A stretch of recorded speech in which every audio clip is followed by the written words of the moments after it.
we're going to be looking at models of change. In fact, we're going to look at one in particular, which is called the Force Field analysis, and it's often described as the change model behind all the change models. So it's a change model that was started by a guy called Kurt Lewin back in the 40s, and it's linked to social, organisational and applied psychology. Action research, leadership climates, and the change model and group dynamics. So all those things that you might hear it are sort of underpinned or have this change model behind it. So I suppose the first thing about change is that it's more likely to be successful if you have created the conditions where change is possible. You're more likely to be open to the change, even if what follows might be difficult. Think about your service providers. If you're running drug and alcohol services or domestic violence services, you don't tell people to do things before they're ready to hear it. You have to help them to get there, and you have to think about what's happening in their lives, and then your task is to help them get there. And what conditions do you try and create to help people think about change?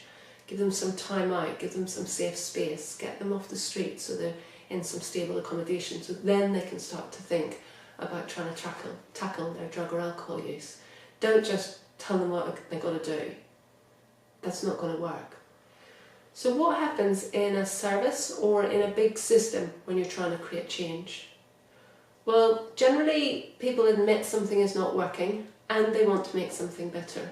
Or an organisation recognises that staying in the same place and doing the same thing is not working and that they can do something better, or they must. Or the system recognises that it's got lots of unintended consequences, lots of failed attempts at what it is trying to achieve. If the staff in an organisation or the actors in a system do not recognise that change is necessary, then you need to provide them with the information to fully understand it.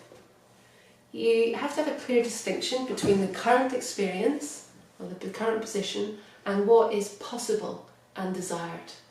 A vision of what the system could or should be achieving. So one way that we described this before when we were talking about the purpose of a system to achieve faster access to detox beds for vulnerable women. Well, the vision of this system is expressed as a purpose.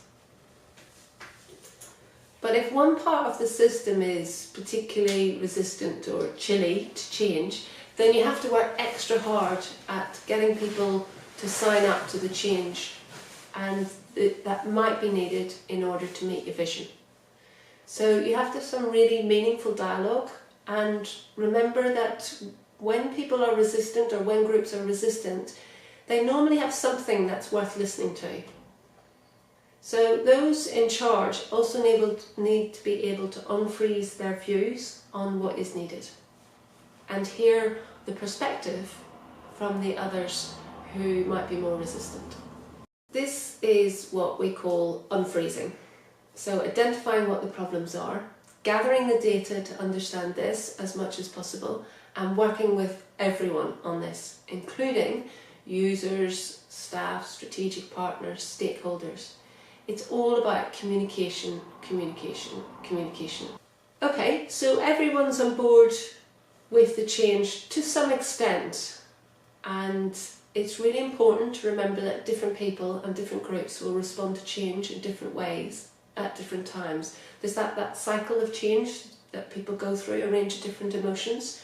So somebody will be really enthusiastic, somebody else will be really resistant, and it's important to try and bring everyone along together, but also not to force them through how they feel about the change too soon. The way that people respond differently to change can often be described as similar to the process of grief. You see some of these stages in almost every change that we go through as individuals, in families, in teams, in organisations and in the system. So people go through feelings of immobilisation, denial, anger, bargaining, testing, depression, acceptance, optimism, and they might go through that sort of in a linear way, or they might sort of bounce around between different emotional states around it. But it's really important to help people get through it, and the best way to do that is to really hear and acknowledge where they're at.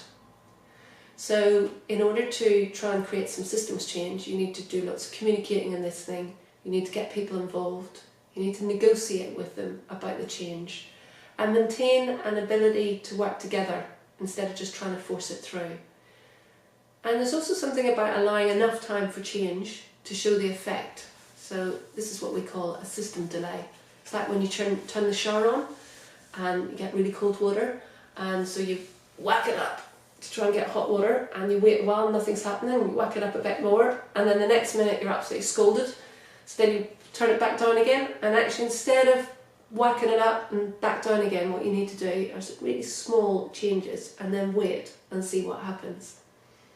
So it's really important to think about it. It's a little bit like doing research as you're going along, and that's where action research comes from, or prototyping and testing. Do, test, review. You also have to pay attention to the direction of travel of the change that you're trying to make, and make sure there are some ways to get everyone involved to be accountable to the agreed change. So you've unfrozen the system, you're going through the change, and then you want to make sure that that change sticks. So that's called rephrasing it. And critics of this change model say it's too simple and that you need to be prepared for a constant state of change given the flux in the environment. But for however short a time you have, it's really important that you find a way to make that change stick, because otherwise people will just go back to doing what they were doing before. You make a big change in the system, and then when a crisis hits or things get tricky, everyone reverts back to how they did things in the past. So you really just want to try and consolidate and keep the change in place, even though the environment and the context is all going to change and you're going to have to then do something again. Okay, so we've got a change model which is about freezing, unfreezing and rephrasing, but that doesn't just take away the resistance. And what we want to look at now are some of the ways of better understanding some of the resistance that people might have. So it's a bit like our body temperature. Everything our body does is designed to try and keep temperature the same, because we generally like to try and keep things as they are, the way that we know them. We don't really like things to change, and we can put a lot of effort to keep things the same. So for example, government drive to increase the number of people at university.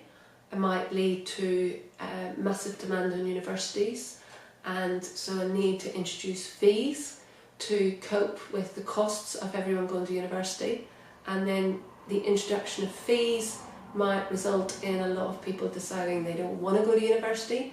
So if you put that in a feedback loop, you end up with more people going to university, greater costs, fees introduced, lesser people going to university. So you kind of start back where you at the beginning. So no change has really happened.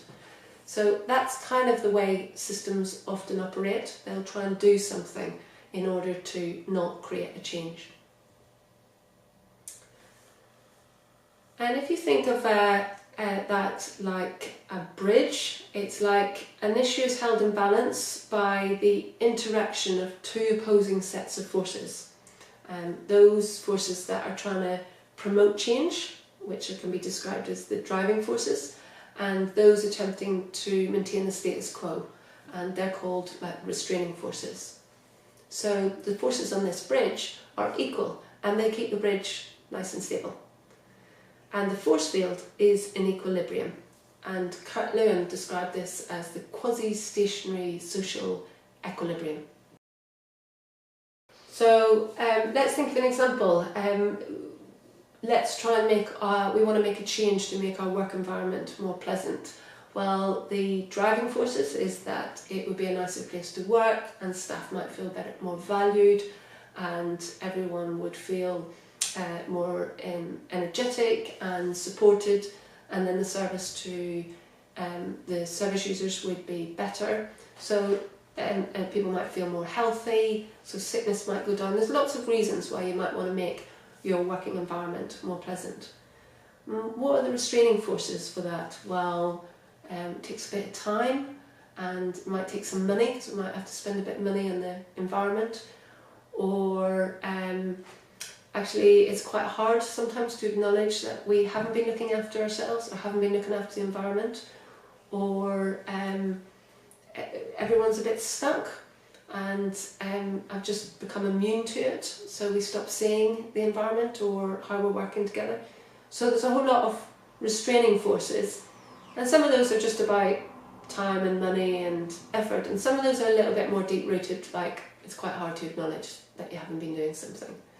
And they're a bit harder to unpick, but as long as you can see them, then you can start to think about how to address them. So in a system or organisation, it's the same. Before the change, the force field is an equilibrium between the forces that are favourable to change and those that are resisting it. It's a position in which nothing changes. And if you really want change to happen, you have to create driving forces that make change preferable to staying the same. You need to create conditions favourable to the change and that will reduce the resistance. It seems really simplistic, and it is, but it can also be incredibly useful. So what you need to do a force field analysis is you have to really drill down into what are the reasons why you might want to change and what are the conditions that are in your favour. So have you got time, have you got money, have you got will, what are the benefits, what is the positive outcomes that you might get from the desired change. And when you've really exhausted that, then you go around and you look at the restraining forces, what holds you back. And some of those are really immediately obvious. And the question to keep asking is what else and what else? And the more and more you can drill down into those restraining forces, you can see which of those can be easily tackled and which might be more difficult. But the first step is being able to understand what those forces are. And then your analysis helps you think about what sort of interventions you want to put in place to make change more favourable.